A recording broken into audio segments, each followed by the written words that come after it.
And I do have confidence in her ability to find 12 people who can be fair, though they may not be entirely without opinion. Let me jump over to our guest who joins us today. Joanna Greenwald is with us in our New York studio. She's a criminal defense attorney and former prosecutor. So how about it? Do you agree? Are they going to be able to get a fair jury in this case, however you want to define that? Will they be able to secure 12 citizens plus 6 alternates who can wait until all the evidence is in before passing judgment on the case, one way or the other? Well, I think to start with, we're going to have a very prolonged jury selection. It's not going to be as fast as we all would like to see because there's something that's called Batson violation or Batson test, which is, especially because this case at times can be focused on race. That's right, I just said it within the first minute that I'm on TV. Yes, race will play a role here.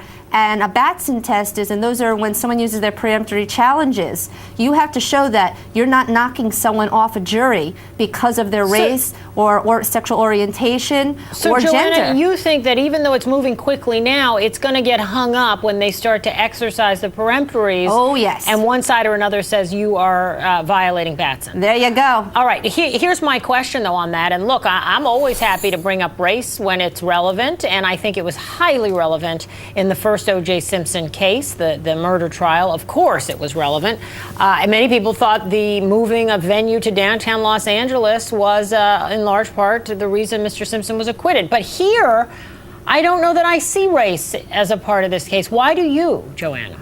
Because we don't know just yet what the full jury pool just yet will be. And I think it's going to be very, very hard for them to find people to say that, yes, I could be completely impartial. Because let's not forget, you have a celebrity that's in front of you, an athlete, an accomplished athlete, a case that happened prior that people are just going to say, sure, I could be here, I could be out. They want to be on this case, except that the defense and the prosecution already have in their head, a lot of times people even hire someone to tell them who's the best kind of people to put on a jury. And there are consultants here all day long. And I'm going to tell you that once these peremptory challenges are going to start being used, we're going to be looking to say, no, that's not the kind of jury I want. This is because a jury is the be-all and end-all that happens in your case. Yeah, and I think in a case like this, you're right, jury selection is incredibly important. He's not someone with the tabula rasa. We're not looking at someone just that no one knows about. If there is such a thing at all. Certainly O.J. Simpson is not that defendant. And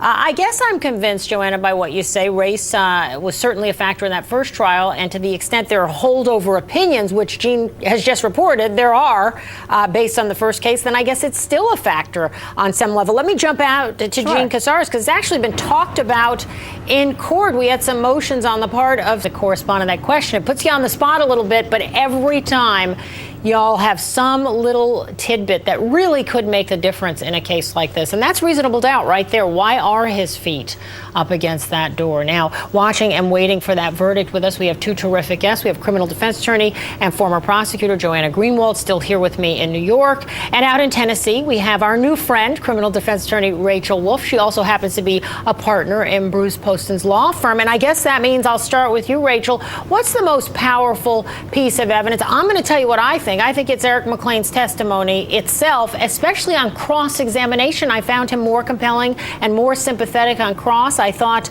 the prosecution really took the wrong tact with him. But that's my view. What's yours? Not only as a criminal defense attorney, you were also a former prosecutor, and I'll ask the question more broadly, as I did with Lisa Sweetingham. Overall, what do you think is the most powerful piece of evidence on either side of the case? Oh, I actually, if you don't mind, I'd like to rephrase that. What's missing that should have been there that would have been the most powerful? I know where you're going with that. Okay. Where's the psychiatric defense here? Okay, I understand that we have Mr. Poston's partner who's on here with me today, so maybe I can understand better. Because this man, if you don't even have to go to law school for this, he's a crumpled shell of a human being. He's lost everything. From what I understand, he was in a depressive state, seeing a psychiatrist, psychologist, and so depressed leading up to this. In fact, that letter that they found, that was a suicide note. Basically, from what I believe, that he was going to kill himself. And that's what they're putting up there, that he was going to kill himself. That's why the gun was there. So where is our expert to say that this guy was in a dissociative state, so depressed, so broken, that this is where he was at, and it was temporary, and this is where it is? Where is his defense on that particular issue? Because it is a psychological issue. His wife was abusive. We have all these other things. Where is it? I thought you were going to say, where is the wife? I don't know where she is, but we know where she is, or I guess we don't know where she is. We know why she's missing. I have to take a break, Joanna. Sure. And I have an answer for you as to where is the psychiatric defense, but I'm not going to answer because nobody wants to hear my answer. We'll ask Rachel Wolf about that. Let's take a quick break first and a look at our 13th juror question. Today we're asking whether the Simpson case, as we get closer and closer finally to day one in this extraordinary criminal trial for O.J. Simpson. And let's not forget C.J. Stewart. Still with me today, criminal defense attorney, former prosecutor Joanna Greenwald is with us, and joining us, attorney and former firefighter Peter Gleason is with me in Studio B. So, Joanna, I'm going to come back out to you. It seems in just the short time that's passed since we last talked about this, an hour, increasingly I'm concerned that they can't get a jury of 12 folks who have no opinion about O.J. Simpson. That's not what I'm going to ask you, though. What I'm going to ask you is, what about poor Mr. Stewart? Would you want a severance in a case like this? You would, wouldn't you? All day, every day. If I represented Mr. Stewart, I would want a severance in this case, because as much as people want to say that they're impartial, I haven't met one yet. And appearances mean everything. And so he just sitting next to him, it's almost like, this sounds horrible, guilt by association, literally. So I would have been moving for a severance all day, every day. And they have, and the judge has gotten fed up with it. They've even been up to the state Supreme Court on severance. And you know, some argue, Joanna, I hear you, guilt by association, but, you know, O.J. Simpson, he's done pretty well in front of criminal jury, so maybe it's not guilty by association. Maybe it's not so bad to be tried with O.J. Simpson. It remains to be seen. Let me turn to Peter Gleason. So lunch is what they've been doing. Let's bring our guests into the conversation. Joanna and Peter still with me. So what do you make of that? Joanna, first to you. As far as them asking the question, the order of things? Yeah, well, and the lesser charge question, it sounds to me like they're done with first-degree murder. The prosecution seems to have lost that one.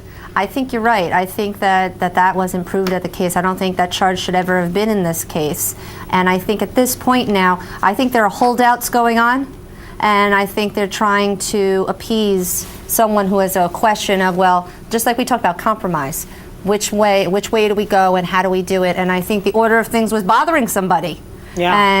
And I think that we'll be getting a verdict. I don't think it's going to be a whole lot longer, because I think once they got that answer, and then the fact that it literally means it's of no moment, then I think now they're able to focus. And they're in lunch, and the judge brought them down during lunch, which you usually don't want to do. You don't want to bother someone, especially like think about like when dogs eating. You don't go near them, and they're going to bite you. Right. But they brought them down, so they're going to want to get out of there. All right, Peter Gleason, I know you agree that this was overcharged, and we talked in the break. I know you agree there may be a holdout about that. That's what they're hung up on, possibly quite literally back there. I want to say a quick thank you to Joanna Greenwald for being with us. You've been here a long time, all kinds of cases coming at you, a couple hours on the set. It's been a treat to have you as always, Joanna. Thanks so much for being with us. We hope we can have you again real soon. And while she scoots on out, we're going to take you back into the courtroom. We are waiting for a verdict. It could come down at any moment.